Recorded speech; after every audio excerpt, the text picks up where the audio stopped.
about hospitality and how it's important place in the scriptures and in church life in general. Can we talk now about hospitality as something to be really encouraged in a church context because of its multiple benefits, both for the fellowship of the church but also the outreach? How would you advise us on those two sort of prongs? I think people love to be invited to share in food and drink. So whether I say, hey, would you like to come for a cup of coffee, let's meet in the cafe, or hey, would you like to come for a meal this weekend? Most people are open to saying, oh, that'd be really nice, yes.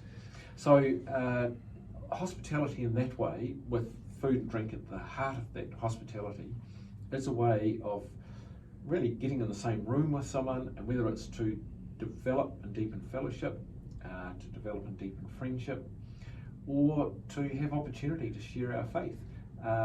These are all possibilities around hospitality, but at the heart of the invitation to come and share in the hospitality is a sense of, I love and care for you enough to bother to do something, to make the journey to the cafe, cook a meal, or however else that hospitality works itself out. It's love in action, hospitality, in that sense. Right, so it's a very practical thing we can do. It's almost a spiritual practice in that sense. Well, it is a spiritual practice, and if you think about people who do spiritual practices, particularly like some of the monasteries around the world, they often have a special way in which they have an accommodation wing and invite people to come in, maybe to share in the praying life of the monastery, but also in the meals, and to be made to feel welcome. So that in some ways today it's countercultural, because often people do spend a lot of their time either in their homes, watching TV or whatever, and maybe going out for a meal with close family members. But this idea of a spontaneous invitation for people who you might not know that well, but have sort of turned up in church, that can be a little bit new and potentially a bit scary for some people. Would you see it that way? I think it could be, because we are in a culture where I think there is a bit less hospitality going on than once was the case, and so there could be a bit of, I've met you 2 minutes ago, now you're inviting me for lunch, what's that all about? But on the other hand, for a number of people it would be, wow, that is so kind of you to do that. Right. I'd love to come. I can't come this Sunday, but maybe next Sunday. Yeah. So I'd encourage the making of spontaneous invitations. But equally, that spontaneous invitation might need a wee bit of background preparation. There is a loaf of bread at home and some cheese and so forth. So sometimes we need to plan our spontaneity a wee bit, don't we? Well, I think you do, because it'd be a bit embarrassing to have people straight back from church for lunch and to say, oh, give me half an hour, I just need to go down to the supermarket to get some stuff. Yeah.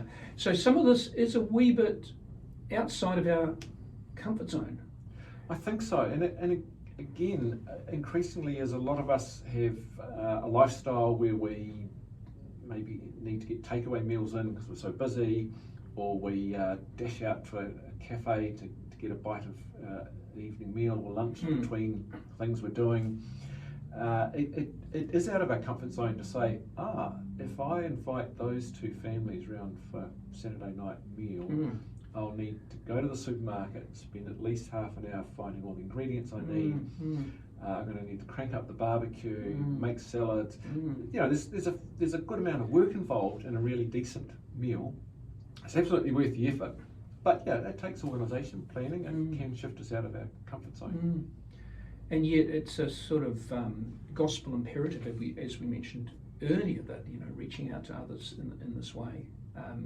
I guess what I'm trying to drive at is that it might feel awkward and a little bit discomforting, but somehow we need to nudge ourselves through that to actually do it. Well, we do, and I keep stressing, I believe hospitality is love in action. Yes. So the easy thing at church on a Sunday is to say to a new person, hi, great you've come to our church, lovely to see you, natter for a bit, then maybe move on to talk to someone else.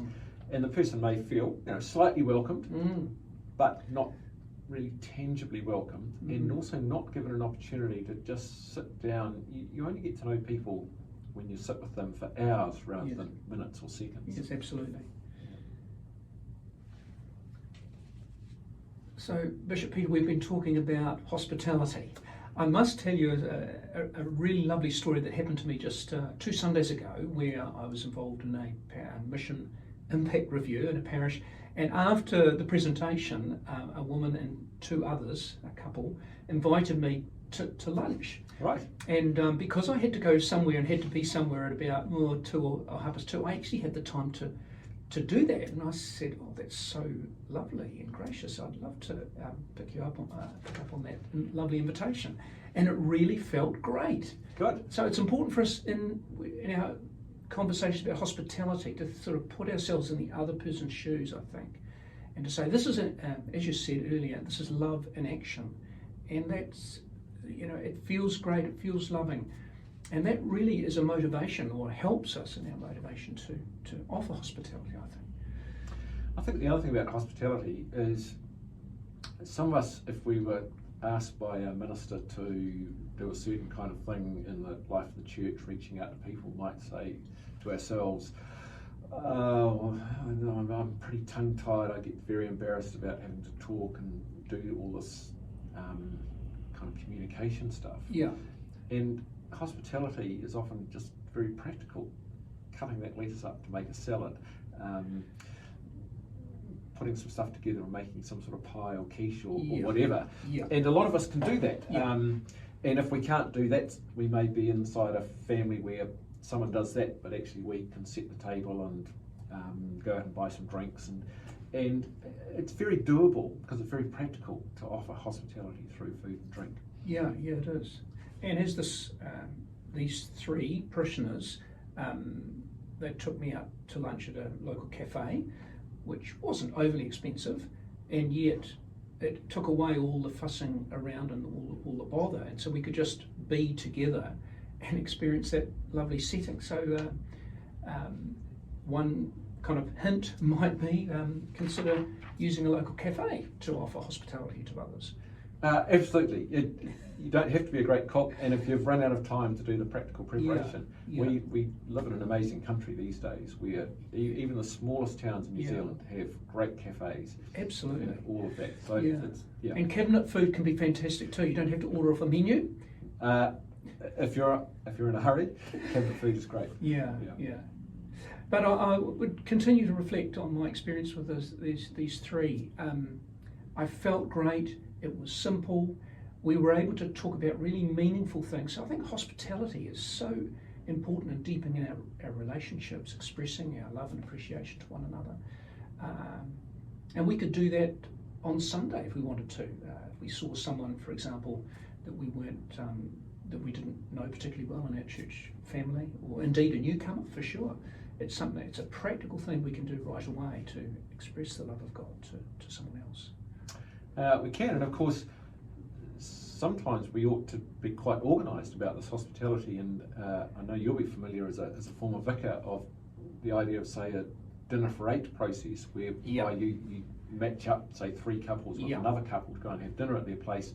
You've never really connected much before. You spend a whole evening, 2 or 3 hours over food and drink, and think, oh wow, these amazing people are part of my church. And then maybe a month or 3 months later, there's another one, and a different set of people.